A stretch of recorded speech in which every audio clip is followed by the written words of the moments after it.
Hello everyone, I'm Tony from the City University of Hong Kong. Today I'm happy to share our work Eavesdropping mobile app activity by radio frequency energy harvesting. This work was collaborated with authors from Delft University of Hong Kong, of Technology and Shenzhen University.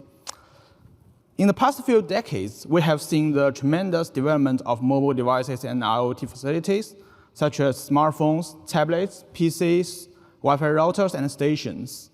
These mobile devices and stations usually emit different frequencies of electromagnetic signals to communicate with each other, or what we call the radio frequency, the RF signal. Radio frequency energy harvesting, or RF energy harvesting, is a novel technique that could capture the ambient RF signals and convert these signals to measurable DC voltage for battery charging or powering IoT sensors. This energy-saving technology helped us move a step forward to what Nikola Tesla once said, power every device through the air. This figure shows a typical workflow of an RF energy harvesting system.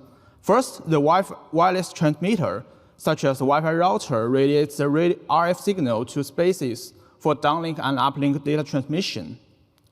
Then the RF energy harvesting contains an antenna to capture the transmitted RF signals, a matching network that maximizes the efficiency of energy harvesting, and an RF to DC converter to convert the RF signals to DC power. Finally, the converted DC power will be used as an output voltage to charging other devices. This novel technique has gained popularity in various IoT applications and will be a promising energy-saving approach in the next generation. However, we find the RF energy harvesting modules integrated in IoT devices can be leveraged by adversaries to perform side-channel attacks to violate user privacy. Think about when you stay at an indoor scenario like home or office and play YouTube videos on your smartphone that is connected to the Wi-Fi router. Meanwhile, the remote attacker is capable of receiving the captured RF energy from an RF energy harvesting device that has been integrated into IoT devices such as lamps or humidity sensors. After obtaining the harvested voltage signals, the attacker can infer the running app on the user's mobile devices and further uncover fine-grained user activities. To validate its feasibility, we first captured RF energy signal when running three popular apps, the YouTube, Facebook, and WhatsApp. From the patterns of the harvested voltage signals, we can see that these apps present distinctive patterns, which can be used to recognize them. We further investigated the patterns of harvested signals when performing different in-app activities. For example, we have investigated app activities such as playing videos, fast forward, switch to next videos in three streaming video apps, YouTube, Netflix, and TikTok. We find that the same activities always present similar patterns, enabling the feasibility of using the harvested RF energy to recognize fine-grained mobile app activities. Here comes one question: why different mobile app activities could change the transmitted RF energy? To answer this question, we use a Wi-Fi sniffer to capture network packets when playing TikTok. From this figure, we can see that the burst of the harvested RF energy are resulted from the increase of the speed when transmitting packets from the network traffic. The more packets transmitted through the wireless network traffic, the more transmitted RF energy in the air, which can be leveraged to launch this novel side-channel attack. Therefore, we propose App Listener, an end-to-end attack framework for eavesdropping mobile app activities through the RF energy harvesting. It consists of three stages. First, RF energy harvesting and data collection. Second, data pre-processing. Third, app activity classification. Before talking about the design details, I would like to show a comparison between App Listener and the prior works. Mobile app fingerprinting is a popular topic in recent years, and all of the existing works use network traffic to recognize running apps. Most of them have to know the IP or destination addresses to pinpoint the traffic and cannot be fine-grained enough to infer in-app activities, and also cannot attack multiple user victims simultaneously. The most state-of-the-art app fingerprinting work, FOB, came from the last year's USENIX security, where they achieved multi-victim and in-app attack in encrypted network without knowing the IP or destination addresses. Compared with FOB, App Listener uses a normal side channel the RF energy, and only 31 energy-related features to achieve competitive performance. Let's then move to the detailed design of app listener. In the first stage, the attacker leverages multiple RF energy harvesting devices to capture RF energy transmitted from the Wi-Fi router. Hence, we design and implement a prototype of RF energy harvester, as is shown in this circular diagram. And we make a portable attacking device that integrates the RF energy harvester with an Arduino microcontroller, an SD card, an amplifier module, and a Bluetooth module for communication. Because of its three-layer architecture, we call it the burger model. After harvesting the RF energy from the air, app listener then decomposes the RF energy signal to singular values and uses the ratios of the weights to detect the number of victims that are connected to the Wi-Fi router.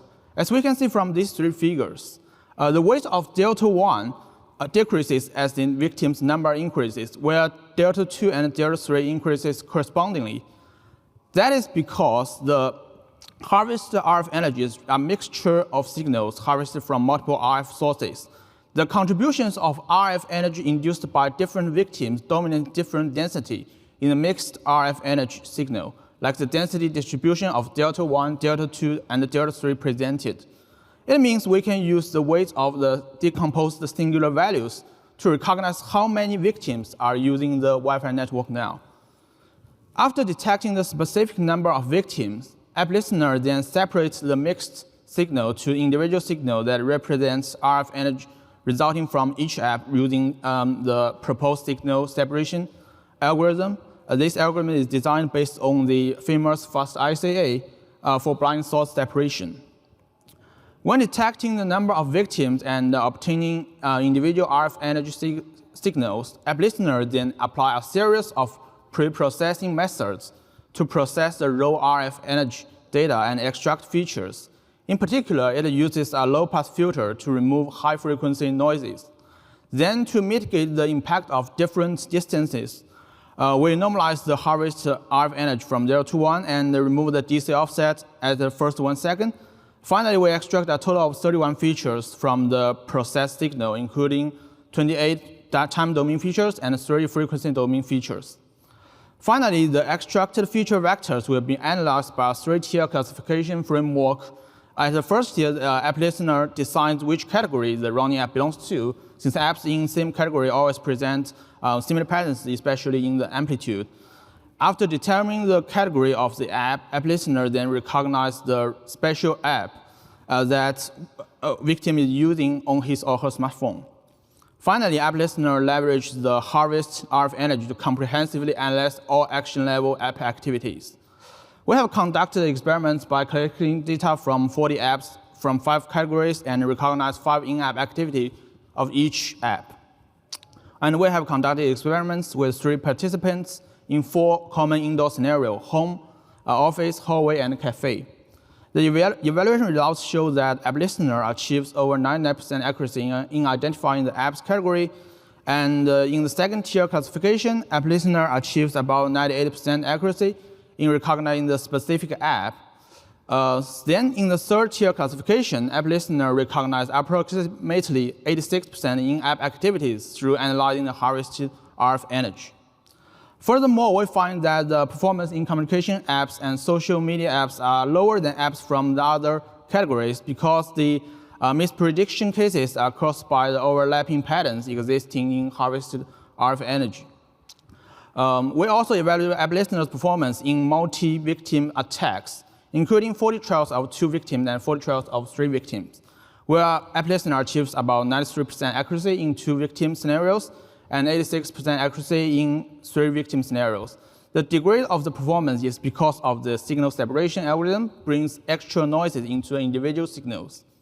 We further investigate several practical factors that impact app listener's performance, including different distances, different size of surrounding windows, different sampling frequency of the MCU, and also the impact from non-target devices and background apps, and also the impact from environmental hardware. In addition, app listener presents good transferability across different environments, mobile devices, and Wi-Fi routers. And we also try to improve the attacking distance from leverage more RF to DC converters to improve the harvesting efficiency, which also improves the attacking distance from 2.1 meter to 3.3 meter. An app listener can also achieve through-wall attacks. We find that it is possible to harvest the RF energy blocked by partition board, wooden door, or thin wall. But for thick concrete wall, no energy can be harvested due to the attenuation. Last but not the least, we have applied app listener to attack commodity IoT devices that have already integrated with RF energy harvester, such as the BLE push button, or those with Wi-Fi antenna, and the manufacturer can install energy harvester into the devices for battery charging. The results demonstrate that app listener can be a real threat towards various of IoT devices. To defend against attacks from app listener, we introduced two countermeasures. First is the traffic obfuscation. That is, we set the Wi-Fi router to transmit redundant packets in the Wi-Fi network traffic, which can interfere the harvested RF energy signals and degrade app listener's performance. Another method is to adopt dynamic power adaptation, such as bursting transmission in low power mode while transmitting small packets in high power mode. And that's my presentation. And thank you for listening. I'm happy to answer any questions.